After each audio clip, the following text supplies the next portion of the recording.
بسم اللہ الرحمن الرحیم۔ جیسے کہ آپ جانتے ہیں کہ پاکستان میں ایران اور امریکہ کے درمیان مذاکرات ہو رہے تھے، اور مذاکرات جیسے کہ آپ جانتے ہیں کہ مذاکرات ناکام ہوئے، اور اس مذاکرات ناکامی کے دنیا پر کیا اثرات ہوں گے، اور اس پر بہت زیادہ، اور کیا مذاکرات کامیاب ہو جاتے تو پاکستان پر کیا کوئی اثرات پڑنے تھے، کچھ فائدہ ہونا تھا، اس کی تفصیلات بتائیں گے۔ اور بھارت کیوں پاکستان میں مذاکرات ناکام ہونے پر خوش ہے، اس کی تفصیلات آپ لوگوں کے ساتھ ضرور شیئر کریں گے۔ سب سے پہلے، کیا امریکہ ایران کے ساتھ مذاکرات کامیاب ہو سکتے؟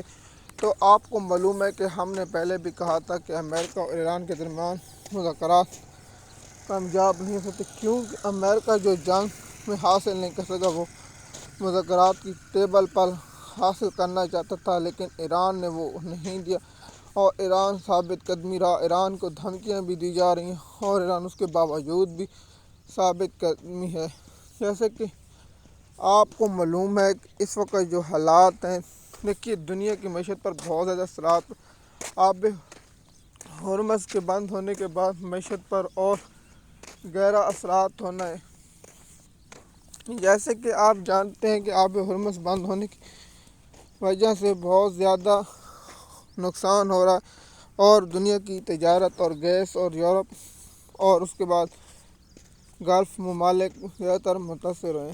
تو سب سے پہلے یہ ہے کہ جنگ کی بندی ابھی تک تو ہے، لیکن دیکھا جا سکتا ہے کیا ہو سکتا ہے یا نہیں، یہ بھی کہنے کی بات ہے۔ تو امریکہ کے صدر ٹرمپ نے بھی دھمکیاں لگانا شروع کر دی، کہا کہ میں آب ہرمز کے اس کو فوری طور پر کھلواؤں گا اور سب کچھ کروں گا، لیکن ان کا جو پہلے ابراہم لنکن آیا تھا وہ ڈر کے بھاگ گیا۔ اب دیکھتے ہیں ایران اس پر کیا رد عمل دیتا ہے۔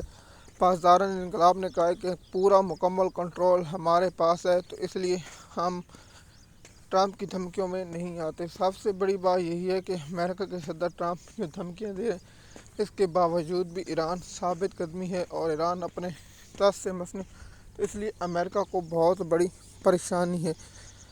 آپ کو معلوم ہے کہ مذاکرات کی ناکامی دنیا پر بہت زیادہ اثرات ہوں گے۔ جیسے آسٹریلیا کے وزیر اعظم نے کہا ہے کہ مذاکرات کی ٹیبل پر دونوں کو واپس آنا چاہیے، کیونکہ اگر واپس وہی حالات ہوئے تو عالمی معیشت کا بہت زیادہ نقصان ہوگا، اور اس سے بہت زیادہ خطرہ بڑھے گا۔ میری جو ذاتی رائے، امریکہ حملہ کر سکتا ہے یا نہیں کر سکتا، اس پر الگ ٹاپک بنائیں گے، اس پر بات کریں گے۔ لیکن پاکستان میں اگر مذاکرات کامیاب ہو جاتے تو پاکستان کو کوئی فائدہ نہیں ہوتا، حکمران کو اور حافظ صاحب کو اس مذاکرات سے فائدہ ہوتا اور ان کو آکسیجن ملتی۔